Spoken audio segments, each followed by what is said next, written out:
Hi students, welcome to Ajtaha Free IAS Courses channel. In this video, let us discuss about Cornelia Sorabji, who was very less known among the IAS aspirants even. But do you know, she is the first female graduate from Bombay University and she was the first woman to study law at Oxford University and she was the first female advocate in India. You know, because of her efforts, it was in 1924 that the legal profession was open to women in India. And she helped over almost 600 women and orphans fight legal battles, sometimes charging them nothing at all.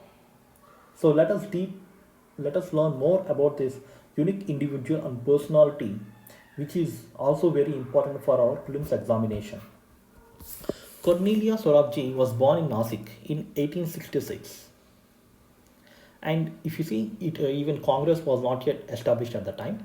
So let us. So Cornelia Sorabji was a polyglot, and a teacher, and a social worker, and an Indian lawyer. She was the first woman to be admitted in a Deccan college, and while even pursuing her education, when she wanted to apply for a scholarship, she was faced gender disparity, saying female or women will not be getting, they are not eligible for scholarship. So if you see, they were people or even women were not given an opportunity to study, and even when they are fighting for study they were denied opportunity of scholarship also. Even but the society is saying they are weak and they need to be improved, and their situation and social status has to be improved, but they denied scholarship. She has faced a lot of discrimination being a woman, and she fought for the women rights. And she was the first Indian woman to sit for the civil law bachelor's examination at Oxford. See, an Indian, she is an Indian. See, and she was the first woman to achieve so many things even in Oxford. And because of her efforts, as I have already mentioned, the barrister position was open to women in 1924 in the Bar Council. As a social worker, she helped wives and widows of the aristocratic landed families, saving their estate and property. Because if you see, the British were East India Company, of course 1866 East India Company was gone, but the British were slowly, and other jamindars and other landed owners and women were not given education opportunities, so people were trying to loot their property or take their property out of their hands.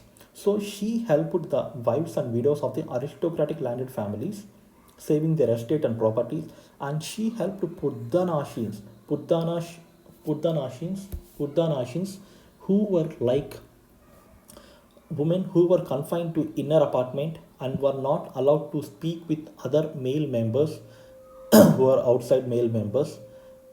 So, and they were had to be harassed very badly, so she helped them, but she was as not allowed to argue on behalf of them in the court, since because as a woman she did not hold professional standing in the Indian legal system. That means she got the bachelor's examination from Oxford, but in the Indian legal system she didn't write the examination, and so she was hoping to remedy this.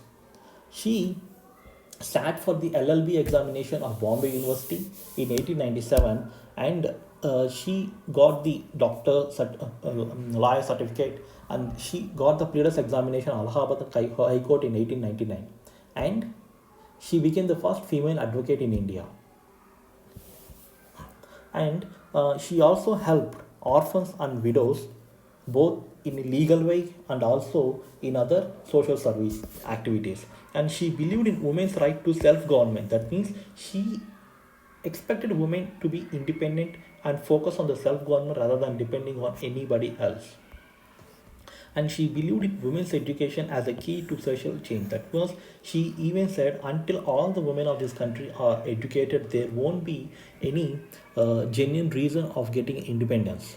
She was such a highly advanced thought process, and she found social service league in order to take care of the health of the mothers and infants and to guide them and advise them. And coming to the intellectual, as I have already mentioned, she was a polyglot and she was also an extraordinary writer. And the books Love and Life Behind the Purda, India Calling, India Recalled, and edited Queen Mary's book on India. And for her efforts and for her brilliance and intelligence, she was awarded Kaiser a Hind Gold Medal in 1909 for her social service. So let us learn more about different and more unique personalities who contributed their best efforts in the Indian freedom struggle in the coming videos. Thank you so much.